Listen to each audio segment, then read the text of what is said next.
Dear learners, in this video we are going to talk about the tracking social differences in Harappan society, यानी कि strategy to find out social differences in Harappan or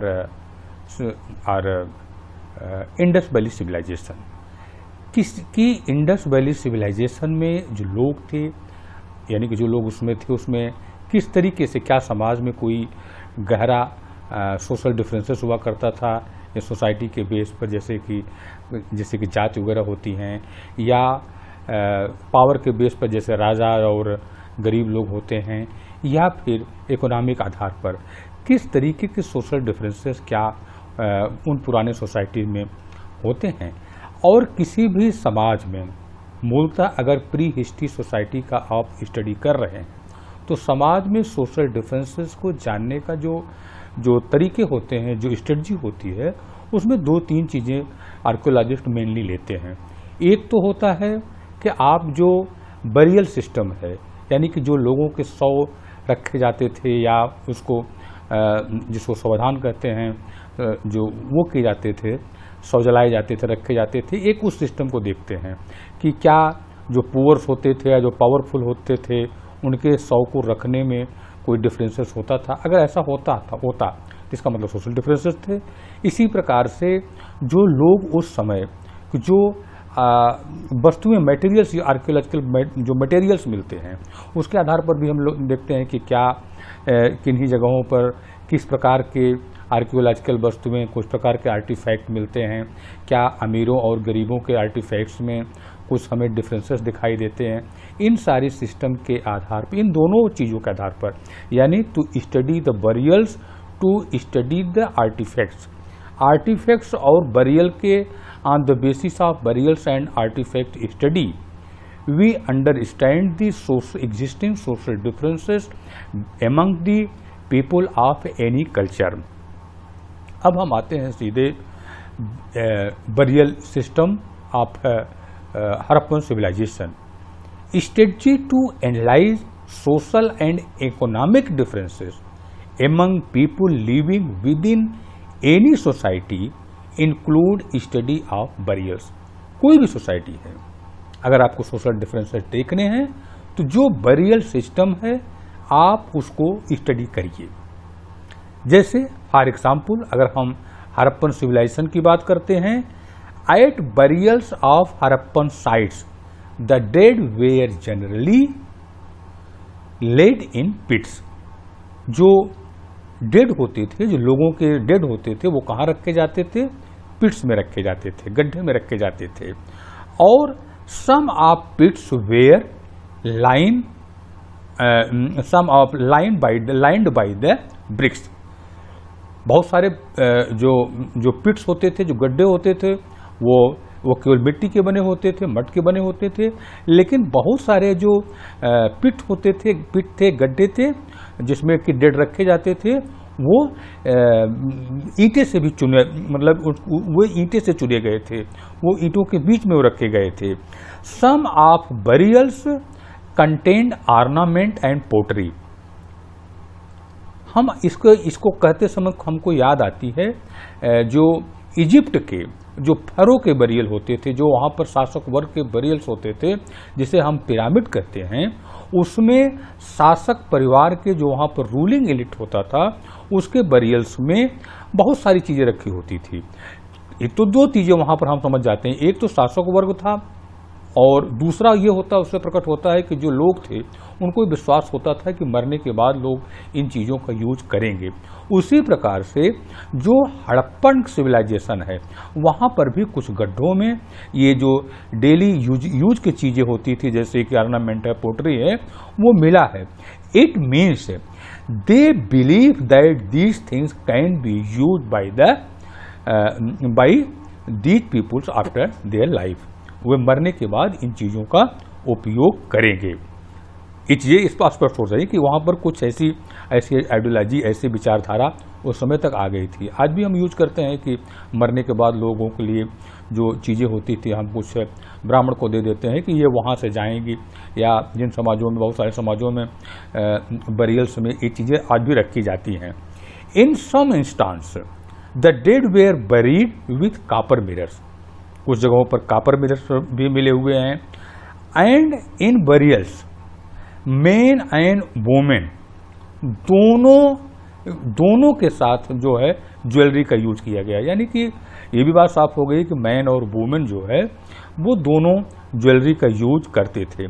but एक on the basis of all these things, यानी कि ईंटों से बने, कुछ ईंटों से बने थे, कुछ ईंटों से नहीं बने थे, और जो उसमें थोड़ी बहुत वस्तुएं थी, on the basis of all these things, on the basis of all these things you can't say that वहाँ की इंडस वैली सिविलाइजेशन में जिस तरीके से इजिप्ट में था, उस तरीके से बरियल्स में कोई बहुत ही प्रेशियस चीज़ें रखने का कोई एग्जाम्पल हमें नहीं मिलता है।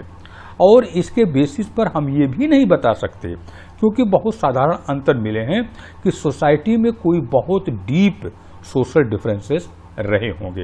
यानी कि बरियल्स को देख करके ये चीज़ें तो स्पष्ट हो गई कि on the only basis of these things कि वहाँ पर समाज में कोई बहुत बड़ा सोशल डिफरेंसेस रहा होगा, हम कम से कम इसके आधार पर नहीं समझ पाते हैं। अब दूसरा एग्जाम्पल आते हैं, we are going to look in second example. वह है कि जो आर्टिफैक्ट थे, जो आर्कियोलॉजिकल चीज़ें मिली हैं, उनका क्या हाल है। आइए हम इसको देखते हैं। आइए हम जो दूसरे एग्जाम्पल पर बात किए थे कि सोशल डिफरेंसेस जानने के लिए आइए हम आर्टिफैक्ट्स, जो आर्कियोलॉजिकल आर्टिफैक्ट्स मिले हैं, उनके बारे में बात करते हैं। Studying artefacts is another strategy to find out the social differences, यानी कि सोशल डिफरेंसेस को जानने का एक दूसरा तरीका क्या है, जो आर्टिफैक्ट्स मिलते हैं उनको जानने। Archaeologist broadly classified as utilitarian and luxurious. निश्चित रूप से कोई भी सोसाइटी हो, यहाँ पर दो प्रकार की चीज़ें मिलती हैं। एक तो ज़रूरत की चीज़ें होती हैं, जैसे कि हमारे आपकी ज़रूरत की चीज़ें हैं कि आपको एक साइकिल चाहिए होता है, खाने के लिए बर्तन चाहिए होता है, सोने के लिए बिस्तर चाहिए होता है। और किसी भी समाज में दूसरी वस्तुएं होती हैं जो लग्जरी की चीज़ें हैं, जैसे कि आपको कार चाहिए होती है, बड़ी कार चाहिए होती है, आपको जो घर में चीज़ें हैं, बड़े सोफा सेट बैठ के खाने के लिए होता है।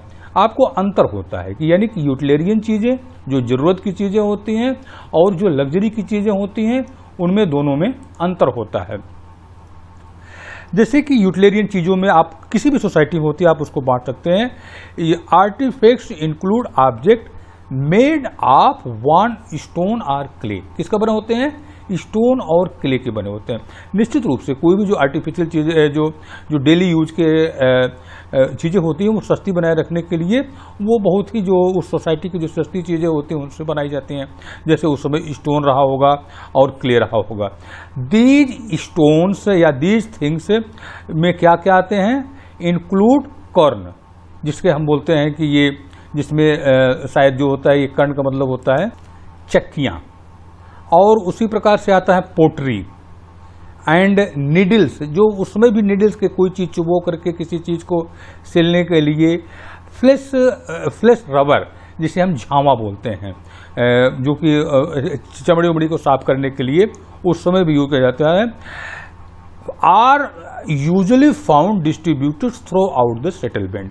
ये जो सस्ती चीज़ें हैं, ये जो यूटिलिटेरियन की चीज़ें हैं, ये पूरे सेटलमेंट में, पूरी जो आपकी सिविलाइजेशन में है, इस तरफ से उस तरफ तक ये चारों ओर पाई जाती थी। अब हम आते हैं लग्जरी चीज़ों के बारे में।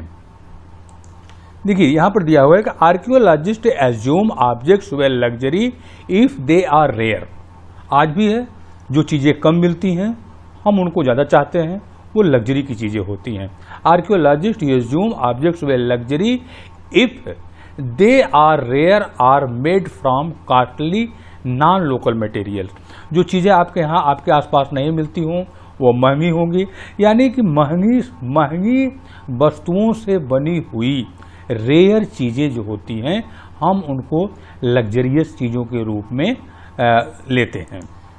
10 little parts of faience, a material made of ground sand और silica mixed with colour and a gum and then fired. यानी कि एक विशेष प्रकार के पत्थर, ये जैसे आपका फायंस दिखाई दे रहा है, यह एक विशेष प्रकार का बड़ी ही मेहनत के साथ बनाया हुआ एक महंगा सा ये पत्थर है जिसके कुछ वस्तुएं बनाई जाती थी। आप इनको लग्जरी चीज़ों में लेते हैं। ये जो घड़ा दिखाई, और इसकी कठिन बनावट के कारण consider precious because they are difficult to make. इसकी कठिन बनावट के कारण ही इसको हम लग्जरी की चीज़ों के बीच में इंक्लूड करते हैं। अगर हम आर्टिफैक्ट के बारे में बात करें तो जैसा आज है जनरली उसी प्रकार से तब की भी वही बात है कि जो अगर हम ये देखें कि जो महंगी चीज़ें हैं, जो महंगी चीज़ों से बनी हुई रेयर चीज़ें हैं वो कम मात्रा में मिलती हैं। और वो बड़े बड़े जैसे कि जो बड़े शहर होते हैं अक्सर करके वो वहाँ पर मिलती हैं। We study the distribution of such artefact, we find out that rare object made of valuable materials are generally considered in large settlement like Mohenjodaro and Harappa. यानी कि जो महंगी चीज़ें हैं जो कम मात्रा में मिलती हैं, महंगी चीज़ों से बनी होती हैं, वो जो बड़े अर्बन प्लेसेस थे, अर्बन सेटलमेंट थे, वहाँ पर मिलते थे। फॉर एग्जाम्पल जो पार्ट्स मिला है फेयंस का जिसमें कि परफ्यूम शायद रखा गया था, वो परफ्यूम के बॉटल के रूप में यूज होती हैं, वो मोहनजोदारो और हड़प्पा में मिली है। And there are none from small settlement like Kalibanga. जब वो कालीबंगा वगैरह से वो जो फेयंस के जो बॉटल अभी जो ऊपर हमने देखा था वो और कहीं से नहीं मिली हुई है। इसी प्रकार से gold too was rare, gold भी वैल्यूएबल थिंग्स का बना होता था, जो उसके ऑर्नामेंट होते थे वो भी बहुत कम मात्रा में मिलते हैं। एंड एज एट प्रेजेंट, जिस तरीके से आज है, प्रॉबेबली प्रेशियस, ये भी शायद उस समय महंगे रहा होगा, बहुत ही कीमती चीज़ थी। All the gold jewellery found at Harappan sites was recovered from hoards. जितनी भी जो ज्वेलरी हुई है जो हड़प्पा की साइट से मिली हैं वह सभी जो सोने के जो ढेर थे वहाँ से वो सब मिले थे। यानी कि हम स्टार्ट में कर सकते हैं कि जो सोशल डिफरेंसेस के बारे में कोई बहुत अधिक जानकारी हमें नहीं मिलती, हमें ये बहुत अधिक नहीं प्राप्त होता है कि क्या वास्तव में वह समाज बहुत ही पावरफुल और कमज़ोर लोग या बहुत ही पैसे वाले और कम पैसे वाले या सोशली जो है बड़े ही मजबूत और कमज़ोर लोगों में बटा था, ऐसा हमें कोई प्रमाण नहीं मिलता है। नेक्स्ट वीडियो में हम बात करेंगे क्राफ्ट के बारे में। आज हम तब तक इस पर और आप पढ़ते हैं, आप लोग इसको पढ़िए। नमस्कार, धन्यवाद।